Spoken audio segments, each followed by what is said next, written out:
백성이 요단을 건너려고 자기들의 장막을 떠날 때에 제사장들은 언약궤를 메고 백성 앞에서 나아가니라. 요단이 곡식 거두는 시기에는 항상 언덕에 넘치더라.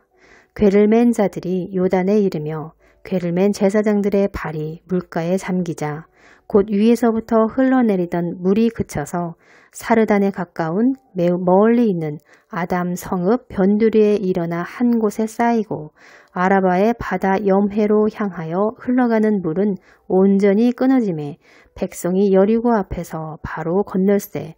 여호와의 언약궤를 맨 제사장들은 요단 가운데 마른 땅에 굳게 섰고 그 모든 백성이 요단을 건너기를 마칠 때까지 모든 이스라엘은 그 마른 땅으로 건너갔더라.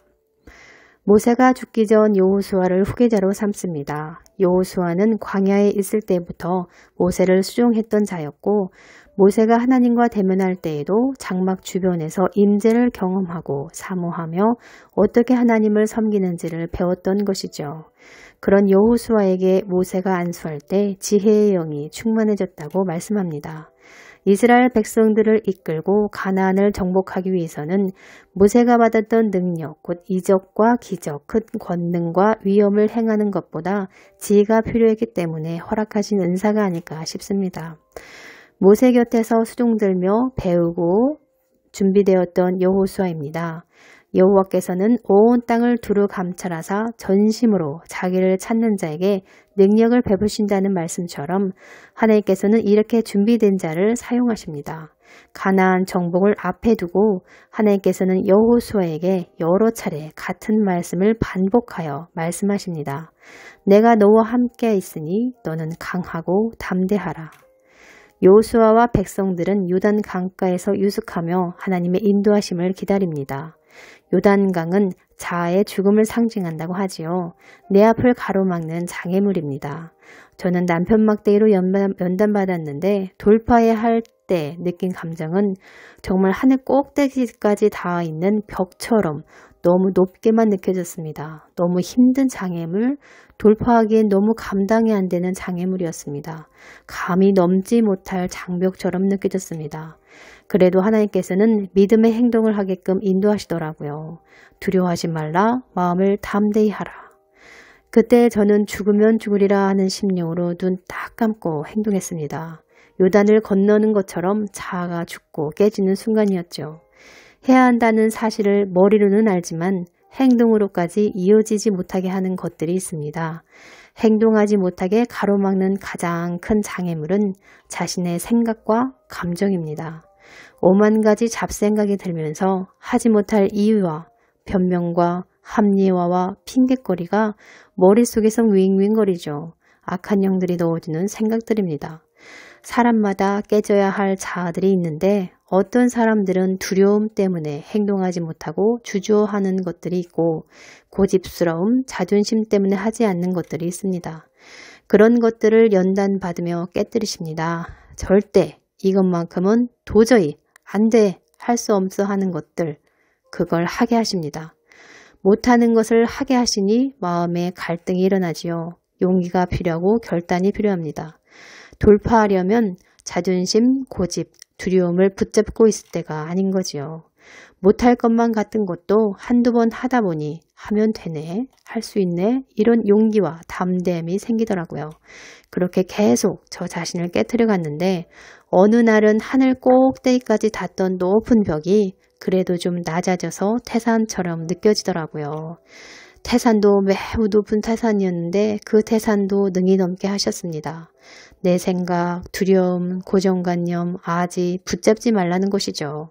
힘주시는 분은 하나님, 두렵고 떨리지만 함께 하시는 하나님, 그 하나님을 의지하여 돌파하는 것입니다. 두렵고 떨리지만 하는 것입니다. 그 태산이 무너지고 내 자아는 더 이상 내려갈 수 없을 정도로 밑바닥까지 낮아지니 어둡고 캄캄하던 광야의 긴 터널에 빛이 보이기 시작했습니다. 세상을 이긴 분이 내 안에 계시기 때문에 우리는 이렇게 믿음의 발을 떼야 합니다. 그분을 믿는다는 것을 이렇게 행동으로 증명할 수 있어야 합니다. 자기 부인을 가장 방해하는 것은 내 안의 생각과 두려운 감정입니다. 그걸 붙잡으면 죽도 밥도 안 되는 것이죠. 이스라엘 백성들이 건널 당시의 요단강은 언덕에 넘치도록 물이 가득했다고 말씀합니다. 하나님께서 여호수아와 함께 한다는 것을 백성들에게 보여주시고자 감히 건널 수 없을 것만 같던 요단강을 여호와의 궤를 맨 제사장들에게 먼저 발을 담그라고 지시하십니다. 믿음이 필요한 부분이죠. 두려움과 의심이 들 수도 있지 않겠습니까? 물이 넘실넘실거리는데 그 강을 건너는 것도 모자라 먼저 발을 담그라고 하니까요.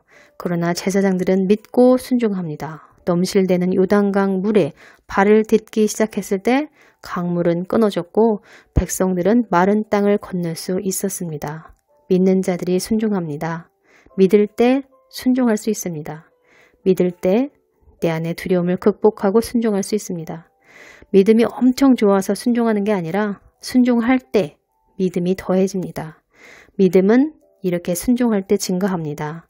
그 믿음이 쌓이면서 단단한 음식을 먹을 수 있는 장성한 자가 됩니다. 신자들은 행동을 통해 자신의 믿음을 증명해 보여야 합니다.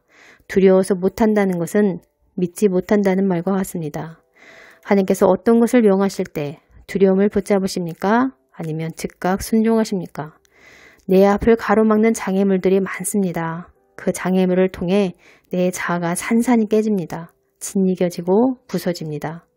도저히 할 수 없을 것만 같은 것도 그분을 사랑하고 말씀을 믿고 의지한다면 넘지 못할 장벽은 없습니다. 내가 내게 명한 것이 아니냐. 마음을 강하게 하고 담대히 하라. 두려워 말며 놀라지 말라. 내가 어디로 가든지 내 하나님 여호와가 너와 함께 하시느니라. 여호수아 1장 9절 말씀처럼 어디로 가든지 나와 함께 하시는 하나님을 믿을 때 요단강을 건널 수 있습니다. 두렵고 떨리고 무섭다고 내 안위를 위해 주저주저 하거나 타협하는 게 아니라 에스더처럼 죽으면 죽으리라 할 수 있는 용기와 담대함을 가져야 합니다. 결단하고 행동하면 됩니다. 오시는 성도님들도 날마다 요단을 건너며 성장 성숙해지기를 축복합니다. 감사합니다.